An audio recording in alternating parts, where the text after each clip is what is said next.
Hi, ಎಲ್ಲರಿಗೂ ನಮಸ್ಕಾರ. ಎಲ್ಲರೂ ಹೇಗಿದ್ದೀರಾ? ಚೆನ್ನಾಗಿದ್ದೀರಾ ಅಂದ್ಕೊಳ್ತೀನಿ. ನಿಮಗೆಲ್ಲ ಕಬ್ಬಳಮ್ಮ ಕಿಚನ್ಗೆ ಸ್ವಾಗತ.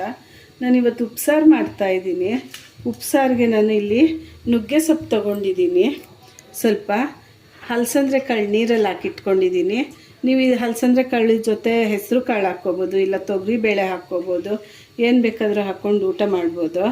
ಈ ಮಳೆಗಾಲದಲ್ಲೆಲ್ಲ ಉಪ್ಸಾರು ತುಂಬ ಚೆಂದ ಇರುತ್ತೆ. ಖಾರಕ್ಕೆ ನಾನಿಲ್ಲಿ ಒಂದೆರಡು ಬೆಳ್ಳುಳ್ಳಿ, ಒಂದು ಸ್ವಲ್ಪ ಕೊತ್ತಂಬರಿ, ಮೆಣಸು ಒಂದು 3 ಸ್ಪೂನು, ಒಂದೆರಡು ಸ್ಪೂನ್ ಜೀರಿಗೆ, ಒಂದು ಸ್ವಲ್ಪ ಹುಣಸೆಹಣ್ಣು, ಒಂದು ಸ್ವಲ್ಪ ಹಸಿಮೆಣ್ಸಿನ್ಕಾಯಿ ಇಟ್ಕೊಂಡಿದ್ದೀನಿ. ಉಪ್ಸಾರಿಗೆ ಮೇಯ್ನು ಮೆಣಸು ಬೆಳ್ಳುಳ್ಳಿನೇ. ಇದನ್ನು ಸ್ವಲ್ಪ ಜಾಸ್ತಿ ಹಾಕ್ಕೊಳ್ಳಿ, ತುಂಬ ಚೆಂದ ಇರುತ್ತೆ ಖಾರ. ನಾನಿಲ್ಲಿ ಒಗ್ಗರಣೆಗೆ ಒಂದು ಈರುಳ್ಳಿ, ಸ್ವಲ್ಪ ಹಸಿಮೆಣ್ಸಿನ್ಕಾಯಿ, ಸ್ವಲ್ಪ ಬೆಳ್ಳುಳ್ಳಿ ತೊಗೊಂಡಿದ್ದೀನಿ. ಫಸ್ಟ್ ನಾನು ಕಾಳು ಸೊಪ್ಪು ಬೇಯಕ್ಕೆ ಇಟ್ಕೊಳ್ತೀನಿ. ಸೊಪ್ಪೆಲ್ಲ ಬಿಡಿಸಿ ನಾನು ತೊಳೆದಿಟ್ಕೊಂಡಿದ್ದೀನಿ. ನುಗ್ಗೆ ಸೊಪ್ಪು ಮಾಡಿ ತಿನ್ನೋದ್ರಿಂದ ತುಂಬ ಒಳ್ಳೆಯದು. ಸ್ವಲ್ಪ ಹೀಟ್ ಅಷ್ಟೇ, ಆದರೆ ಹೊಟ್ಟೆನಲ್ಲಿರೋದೆಲ್ಲ ಕ್ಲೀನ್ ಆಗುತ್ತೆ. ಯಾರನ್ನ ಕೈಮದ್ದು ಅಂತ ಹಾಕಿರೋರಿಗೆ ನುಗ್ಗೆ ಸೊಪ್ಪು ರಸ ಕೊಟ್ಟರೆ ಕ್ಲಿಯರ್ ಆಗುತ್ತೆ. ಅಂದರೆ ಒಂದೇ ಸಲ ಆಗಲ್ಲ, 2-3 ಸಲ ತೊಗೋಬೇಕು ಅಂತ ನಮ್ಮ ಅಜ್ಜಿಯವರೆಲ್ಲ ಹೇಳ್ತಾಯಿದ್ರು. ಅದು ಗೊತ್ತಾಗೋಕ್ಕೂ ನುಗ್ಗೆ ಸೊಪ್ಪು ಕೈಯಲ್ಲಿ ಹಿಂಡಿದ್ರೆ ಅದು ಮೊಸರು ಥರ ಆದರೆ ಕೈಮದ್ದಾಗಿದೆ ಅಂತ ಹೇಳ್ತಾಯಿದ್ರು. ಈಗ ನುಗ್ಗೆ ಸೊಪ್ಪನ್ನ ನಾನು ಹಾಕ್ತಾಯಿದ್ದೀನಿ. ಆಗೆಲ್ಲ ನುಗ್ಗೆ ಸೊಪ್ಪು ಗಿಡದಿಂದನೇ ಕಿತ್ಕೊಂಡು ಬರ್ತಾಯಿದ್ರು, ಹಾಗಾಗಿ ತೊಳಿತಾ ಇರಲಿಲ್ಲ. ನಮಗೆಲ್ಲ ಇಲ್ಲಿ ಗಿಡ ಇಲ್ಲ, ಏನಿಲ್ಲ, ನಾವು ಕೊಂಡ್ಕೊಳ್ಳೋದ್ರಿಂದ ತೊಳಿಲೇಬೇಕು. ಅವರೆಲ್ಲೆಲ್ಲಿ ಹಾಕಿರ್ತಾರೋ ಗೊತ್ತಿಲ್ಲ. ತೊಳೆದು ಹಾಕಿದ್ರೆ ಒಳ್ಳೆಯದು. ನನ್ನ ವಿಡಿಯೋ ಇದೆ ಫಸ್ಟ್ ನೋಡ್ತಾ ಇರೋರಾದರೆ ದಯವಿಟ್ಟು ಸಬ್ಸ್ಕ್ರೈಬ್ ಮಾಡಿ ನೋಡಿ. ಈಗ ನುಗ್ಗೆ ಸೊಪ್ಪು ನಾನು ತೊಳೆದು ಬೇಯಕ್ಕೆ ಇಟ್ಕೊಳ್ತಾ ಇದ್ದೀನಿ. ನುಗ್ಗೆ ಸೊಪ್ಪಲ್ಲಿ ರೊಟ್ಟಿ ಮಾಡ್ಬೋದು, ಚಟ್ನಿ ಮಾಡ್ಬೋದು, ಹಾಗೆ ಪಲ್ಯ ಮಾಡ್ಕೋಬೋದು, ಉಪ್ಸಾರು, ಬಸ್ಸಾರು ಏನು ಬೇಕಾದರೂ ಮಾಡ್ಬೋದು. ಈಗ ನುಗ್ಗೆ ಸೊಪ್ಪು ಹಲಸಂದ್ರೆ ಕಾಳು ಬೇಯಕ್ಕೆ ಹಾಕಿದ್ದೀನಿ. ಇದಕ್ಕೆ ನಾನು ರುಚಿಗೆ ತಕ್ಕಷ್ಟು ಉಪ್ಪು ಹಾಕ್ಕೊಳ್ತೀನಿ.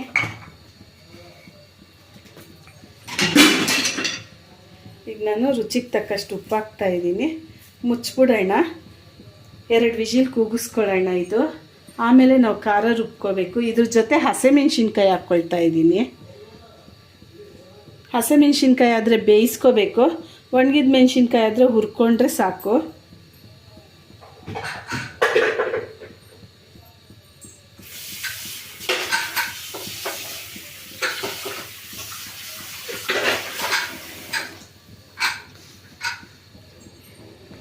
ಇದು ಮುಚ್ಚಳ ಮುಚ್ತಾ ಇದ್ದೀನಿ. ಇದು ಕೂಗಷ್ಟರಲ್ಲಿ ನಾನು ಪಲ್ಯಕ್ಕೆ ಈರುಳ್ಳಿ ಬೆಳ್ಳುಳ್ಳಿ ಎಲ್ಲ ಹಚ್ಕೊಂಡು ಬರ್ತೀನಿ.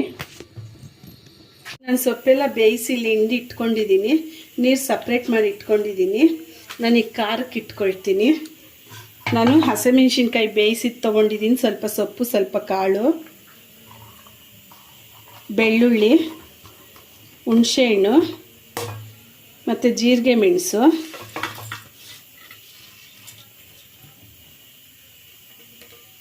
ಸ್ವಲ್ಪ ಕೊತ್ತಂಬರಿ. ಇದಕ್ಕೊಂದು ಸ್ವಲ್ಪ ಉಪ್ಪು ಹಾಕ್ಕೊಳ್ಳೋಣ.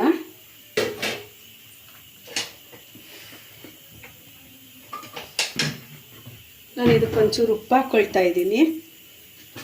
ಸ್ವಲ್ಪ ನೀರು ಹಾಕ್ಕೊಳ್ತೀನಿ, ಜಾಸ್ತಿ ನೀರು ಹಾಕಬಾರ್ದು. ಈಗ ಖಾರ ರುಬ್ಕೊಂಡು ಬರ್ತೀನಿ. ಖಾರ ರುಬ್ಬಿ ನಾನಿಲ್ಲಿ ಬಾಣಲಿ ಇಟ್ಟಿದ್ದೀನಿ, ಒಗ್ಗರಣೆ ಹಾಕ್ತೀನಿ. ಸೊಪ್ಪು,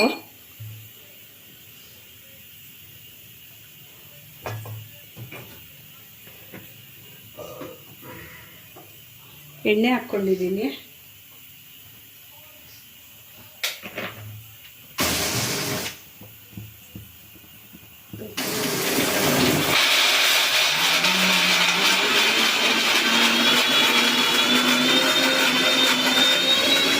ಸಾಸಿವೆ,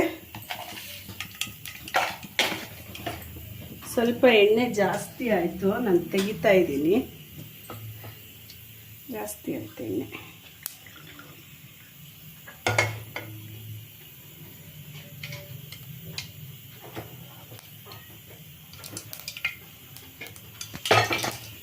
ಸಾಸಿವೆ ಸಿಡಿತಾ ಇದೆ. ಕರಿಬೇವು,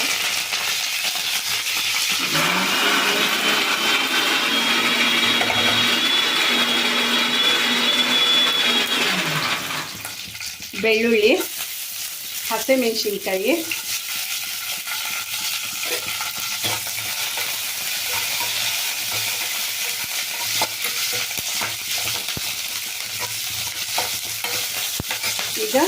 ಹೆಚ್ಚಿರೋಂಥ ಈರುಳ್ಳಿ ಎಲ್ಲ ಎಣ್ಣೆನ ಚೆಂದ ಫ್ರೈ ಆಗಲಿ, ಬ್ರೌನ್ ಕಲರ್ ಬರಲಿ. ಈಗ ಇಲ್ಲಿ ಈರುಳ್ಳಿ, ಕರಿಬೇವು, ಹಸಿಮೆಣಸಿನ್ಕಾಯಿ ಎಲ್ಲ ಚೆಂದಾಗಿ ಫ್ರೈ ಆಗಿದೆ. ನಾನು ನುಗ್ಗೆ ಸೊಪ್ಪು ಹಾಕ್ಕೊಳ್ತಾ ಇದ್ದೀನಿ. ಫ್ರೈ ಆಗಿದೆ, ನಾನು ಸೊಪ್ಪು ಕಾಳು ಹಾಕ್ಕೊಳ್ತಾ ಇದ್ದೀನಿ.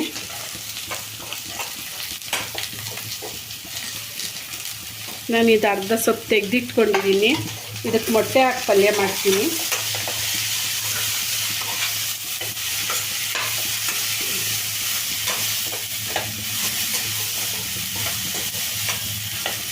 ಈಗ ನುಗ್ಗೆ ಸೊಪ್ಪು ಪಲ್ಯ ರೆಡಿಯಾಗಿದೆ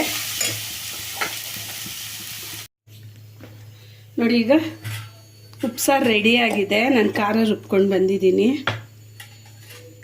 ಈ ಉಪ್ಸಾರು ಇದ್ದರೆ ಚಿಕನ್ನು ಮಟನ್ನು ಏನೂ ಬೇಡ, ಅಷ್ಟು ಚೆಂದ ಇರುತ್ತೆ. ಅದು ಈ ಚಳಿಗಾಲದಲ್ಲಂತೂ ಮಳೆ ಬೀಳ್ತಾ ಇದ್ದರೆ ಉಪ್ಸಾರು ಮುದ್ದೆ ತುಂಬ ಚೆಂದ ಇರುತ್ತೆ.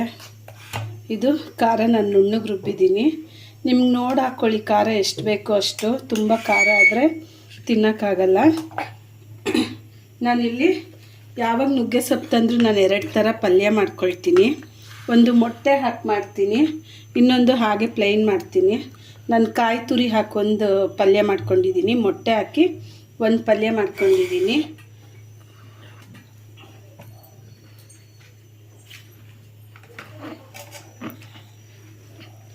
ಈಗ ನುಗ್ಗೆ ಸೊಪ್ಪು ಉಪ್ಸಾರು ರೆಡಿಯಾಗಿದೆ. ನಾನು ಹೇಳ್ದಂಗೆ ಯಾವ ಚಿಕನ್ನು ಮಟನ್ನು ಬೇಡ ಇದ್ರ ಮುಂದೆ, ಅಷ್ಟು ತುಂಬ ಚೆಂದ ಇರುತ್ತೆ. ನುಗ್ಗೆ ಸೊಪ್ಪು ಹಳ್ಳಿನಲ್ಲಾದರೆ ಚೆಂದಾಗಿ ಸಿಗುತ್ತೆ, ಬೆಂಗಳೂರಲ್ಲಾದರೆ ಕೊಂಡ್ಕೋಬೇಕು. ಹಳ್ಳಿನಲ್ಲಿರೋರೆಲ್ಲ ಕಿತ್ಕೊಂಡು ಬಂದು ನುಗ್ಗೆ ಸೊಪ್ಪು ಅಡುಗೆ ಮಾಡಿ ಊಟ ಮಾಡಿ ತುಂಬ ಚೆಂದ ಇರುತ್ತೆ ನೋಡಿ. ಈಗ ಉಪ್ಸಾರು ಮುದ್ದೆ ರೆಡಿಯಾಗಿದೆ. ನನ್ನ ವಿಡಿಯೋ ನೋಡೋರೆಲ್ಲ ದಯವಿಟ್ಟು ಲೈಕ್ ಮಾಡಿ, ಶೇರ್ ಮಾಡಿ, ಸಬ್ಸ್ಕ್ರೈಬ್ ಮಾಡ್ಕೊಳ್ಳಿ, ಬೆಲ್ ಲೈಕ್ನ ಒತ್ತಿ. ಎಲ್ಲರಿಗೂ ದೇವರ ಆಯುರ ಆರೋಗ್ಯ ಕೊಟ್ಟು ಆಯುಷ್ ಕೊಡಲಿ ಅಂತ ಬೇಡ್ಕೊಳ್ತೀನಿ. ಖಾರ ನಿಂಗೆ ಕಲಿಸ್ಕೊಂಡು ಮುದ್ದೆ ಊಟ ಮಾಡ್ತಿದ್ರೆ ಆಹಾ ಎಷ್ಟು ಚೆಂದ ಇರುತ್ತೆ. Thank you.